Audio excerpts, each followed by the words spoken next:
राजा शिवी और कबूतर की कहानी का भाग 5। पहाड़ियों की उस शांत गुफा से के बाहर वातावरण बिल्कुल स्थिर था। हवा धीरे धीरे बह रही थी, दूर सूखे पेड़ों की शाखाएं झूल रही थी और सामने बैठे वृद्ध साधक के शब्द अभी भी राजा शिवी के मन में गूंज रहे थे। राज्य को बचाने के लिए किसी को बहुत बड़ा त्याग करना होगा।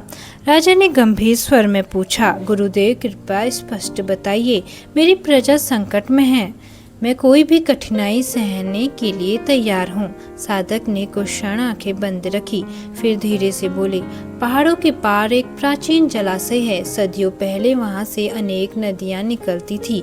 उसी जल से यह पूरा क्षेत्र हरा भरा रहता था। फिर वह जलाशय सूख कैसे गया? राजा ने पूछा। साधक ने उत्तर दिया, वह सूखा नहीं है, उसका मार्ग बंद हो गया है। राजा चौंक गए। मार्ग बंद हो गया है? हाँ, साधक बोले, एक विशाल शिलाखंड उसके स्रोत को रोक रहा है। यदि उसे हटाया जाए तो जल फिर से बह सकता है।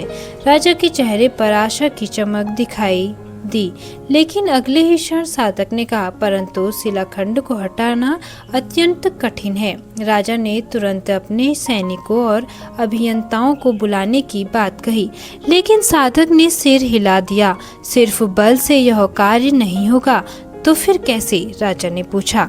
साधक ने कहा, उस स्थान तक पहुंचने का मार्ग बहुत सकरा और खतरनाक है। वहां एक समय में केवल एक व्यक्ति ही जा सकता है और शिलाखंड हटाते समय उसके ऊपर गिरने का भी खतरा है।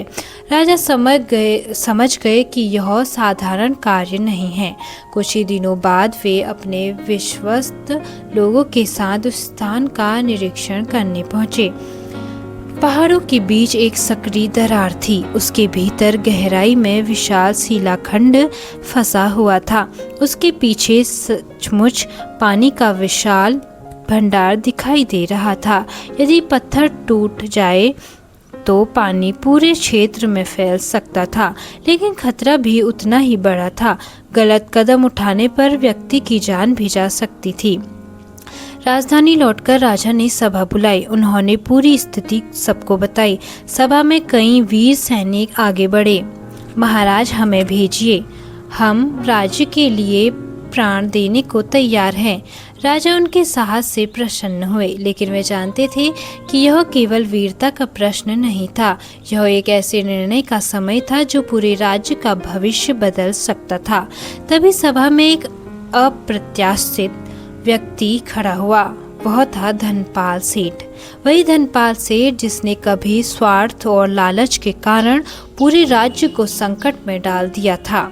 सब लोग आश्चर्य से उसकी ओर देखने लगे। धनपाल ने हाथ जोड़कर कहा, महाराज, यदि अनुमति हो तो मैं कुछ कहना चाहता हूँ। राजा ने सिर हिलाया। धनपाल बोला, मैंने जीवन में बहुत गलतियाँ की हैं। आपने मुझे दंड देने के बजाय सुधारने का अवसर दिया।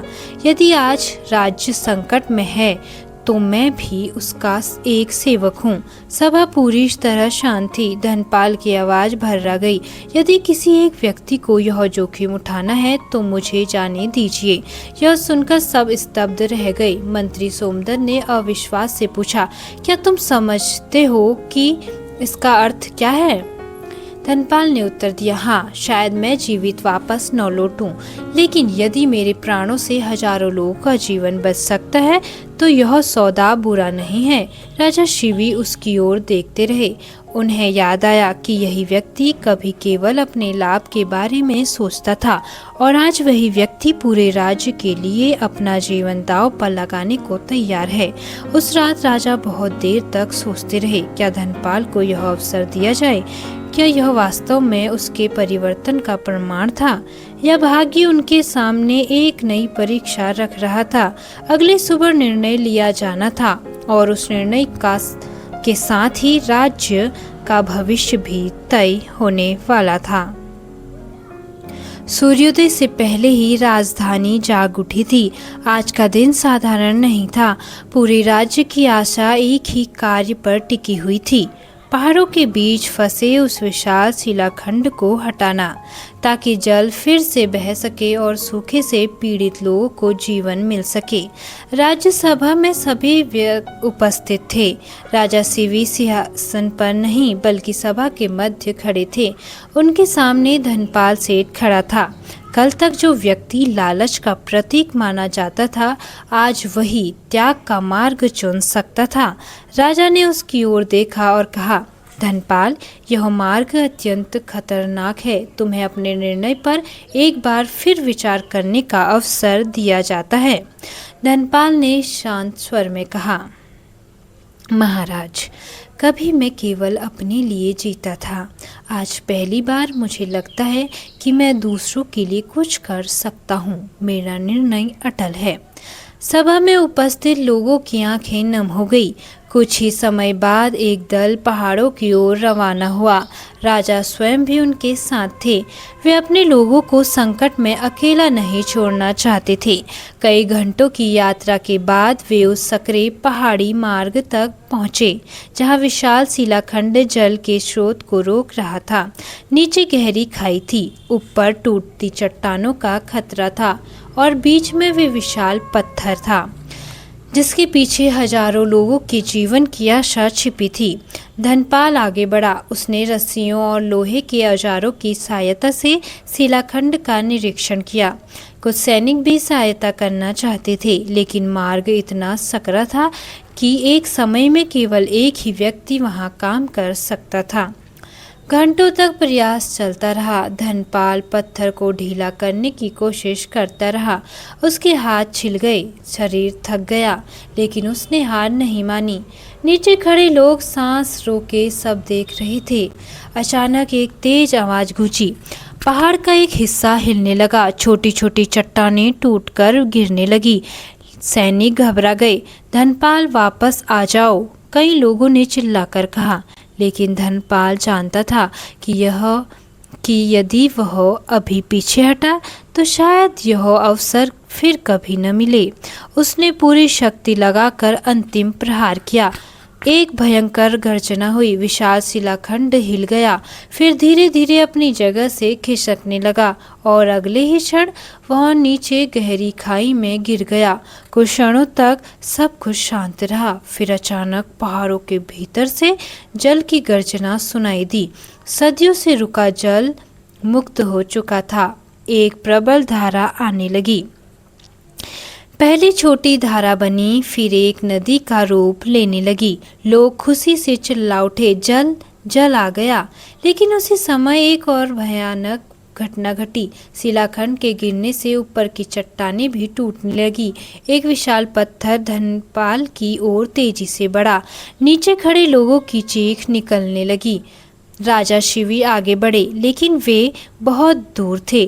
कोई भी समय पर वहां नहीं पहुंच सका। धनपाल ने ऊपर देखा। उसके पास बचने का रास्ता लगभग नहीं था। पूरा राज्य जैसे उस एक क्षण में ठहर गया। क्या धनपाल, जिसने अपने जीवन को दांव पर लगाया था, अब उसी बलिदान का मूल्य अपने प्राणों से चुकाएगा, या भाग्य उसके लिए कुछ और लिख चुका था? पहाड़ों के बीच गूंजती जलधारा की गर्जना अभी भी सुनाई दे रही थी।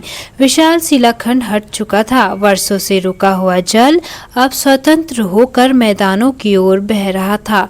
सूखे खेतों, प्यासे पशुओं और चिंतित लोगों के लिए यह जीवन का संदेश था। पहाड़ों के बीच गूंजती जलधारा की गर्जना अभी भी सुनाई दे रही थी। विशाल शिलाखंड हट चुका था। वर्षों से रुका हुआ जल अब स्वतंत्र होकर मैदानों की ओर बढ़ रहा था। सूखे खेत, प्यासे पशुओं और चिंतित लोगों के लिए यह जीवन का संदेश था। लेकिन उसी क्षण सबकी निगाहें एक ही व्यक्ति पर टिक गई, धनपाल।